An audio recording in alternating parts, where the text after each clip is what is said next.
talk about a set of cemeteries very near and dear to me. Of course, they all are. Here are the American Battle Monument Commission cemeteries overseas.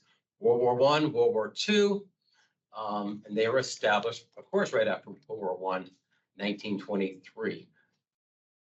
Why are there American service members in Europe, in Manila, and North Africa? Did the United States government abandon them?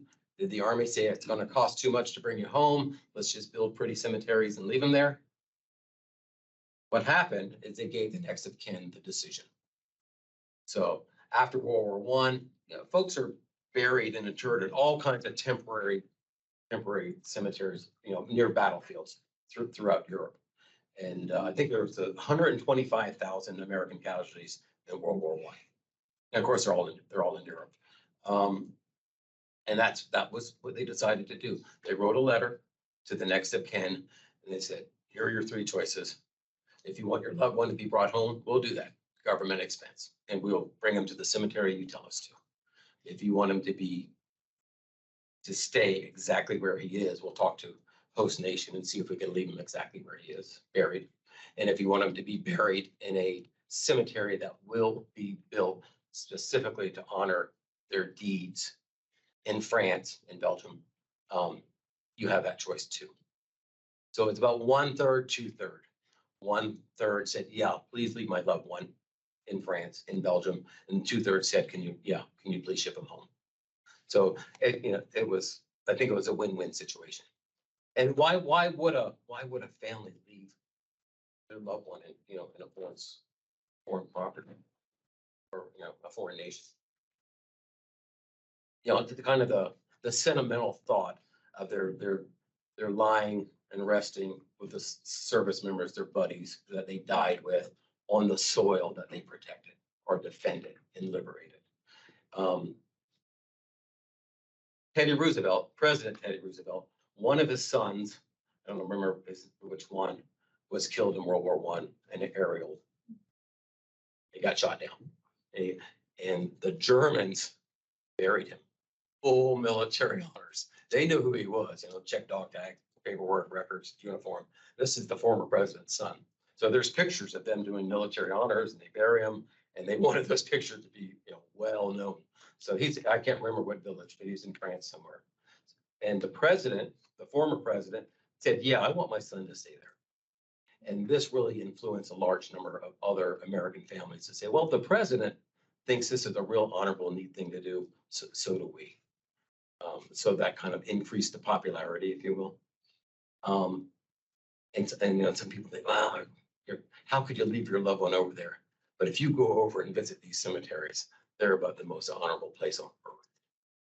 And what happened during the 1930s is the government paid for Gold Star Mother pilgrimages to these cemeteries, to the 8 World War I cemeteries where these soldiers were buried, men and women. There were men and women there, mainly men, of course. But they passed that legislation in the 1920s, and during the Depression of the 1930s, when money was tight, they saw to it. If you wanted to go and visit your loved one in the cemetery, you got first-class service all the way there. The rest of the story, there were African-American mothers who did that, and they did not receive first-class service. And they get to France, and the French people are saying, what the hell's going on here? And you Americans are some funny people, So that's just, that's some unfortunate, difficult history that there is. All the service members were buried, regardless of race, regardless of religion, and regardless of rank, right? One right after the other. So in these cemeteries, there never was any type of segregation, except for George Patton, who is buried in front of all his troops. But that's a different story. So Helen Fairchild, she's buried at the Somme American Cemetery, northern France. She was a nurse, and she died as she was exposed to gas, and she had given her mask to an injured soldier in the hospital, and she ends up dying from gas exposure. These two ladies, Gladys and Dorothy, and it's Cromwell, they're twins. They are from blue blood in New York City. Their father is like president of the American New York Life Insurance Company. The brother, like, really has the title of head honcho of the stock exchange. And these two ladies, with a portfolio bigger than all of us combined, we're going to volunteer. And they go over to France, and they are right behind the front lines, taking care of soldiers. Bombardment every day, artillery, all those horrific injuries that happened in that war. They're exposed to it, and there's all kinds of accounts of them, just performing their duty admirably, honorably, meticulously, day and night.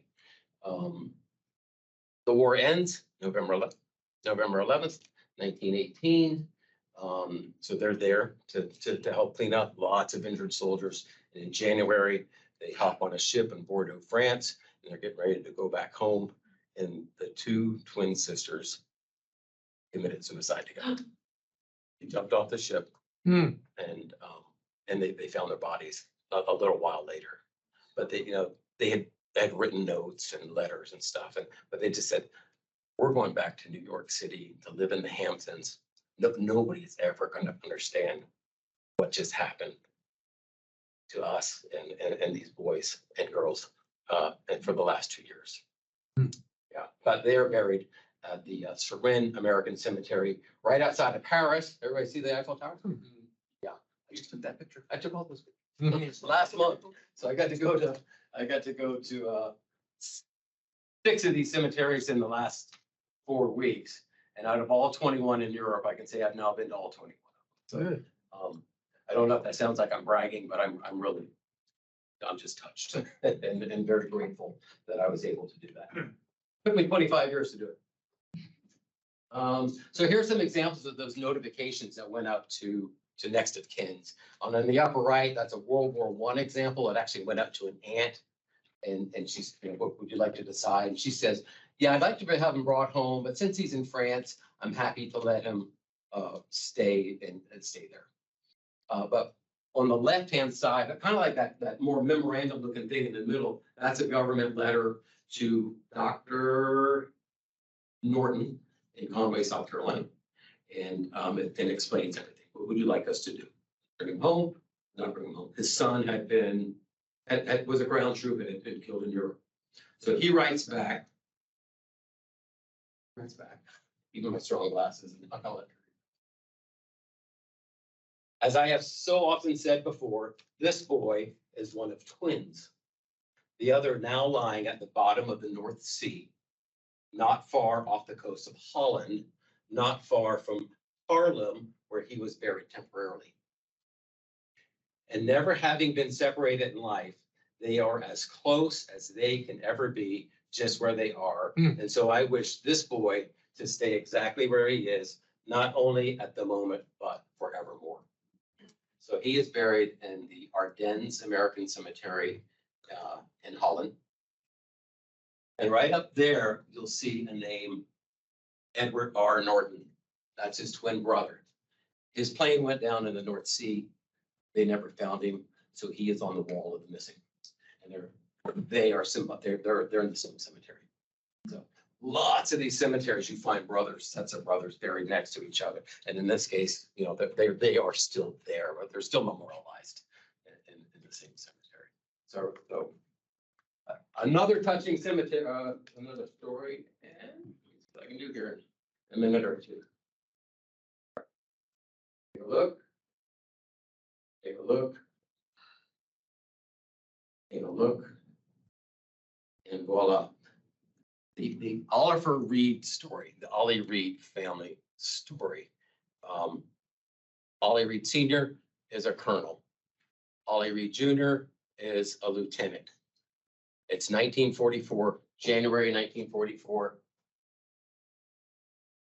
They take a family photo on the right-hand side. There's Senior, there's Junior, and there's the third. Ollie Reed Sr. was killed. I think that says July 30th. Close to it, July 30th, 1944, in France, about a month and a half, 2 months after D-Day. His son, Lieutenant Junior, who graduated from West Point in 1942, was killed in Italy 3 weeks prior to his father being killed. Meanwhile, at home, the wife and the daughter-in-law are sharing the same house in Manhattan, Kansas.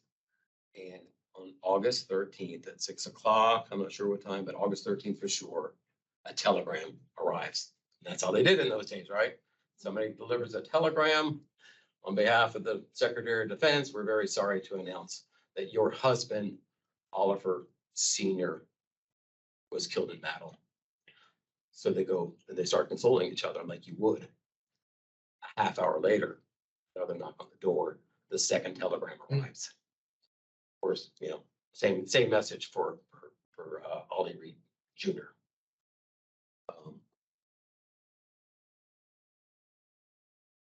And if you didn't figure out, that's Ollie Reed III. So he's been to Normandy 3 times, that as the story was told to me by an interpretive guide at Normandy just 3 weeks ago. And that's the family on the upper right. So there's 5 generations of the Reed family who come back as often as they can in various capacities. But there they are, senior, junior, the third, his children, and a grandchild. And there's Sandrine on the bottom left. If you ever go to Normandy, you got to ask for Sandrine. And she is just a wonderful interpretive guide. She's French, speaks English better than you and I. And communication is not the problem, but make sure you have some tissues when she starts telling you stories. Because the appreciation that she has for all 9,800 Americans in that cemetery is not capable of being measured. So just a lot of other professionals there from the ABMC that I ran into in the last 4 weeks. Normandy, the Somme, the Lafayette Escadrille Cemetery out of Paris. ABMC just took that over. Those were the Americans who flew for France right before, years before the Americans entered. And they, 50 of them were buried in a crypt below that memorial. And then the ABMC took it over a few years ago, lack of funding. So beautiful, beautiful cemetery and a great story. They flew for France. They're buried there by French, and they had their French commanding officers with them. So just fabulous stories.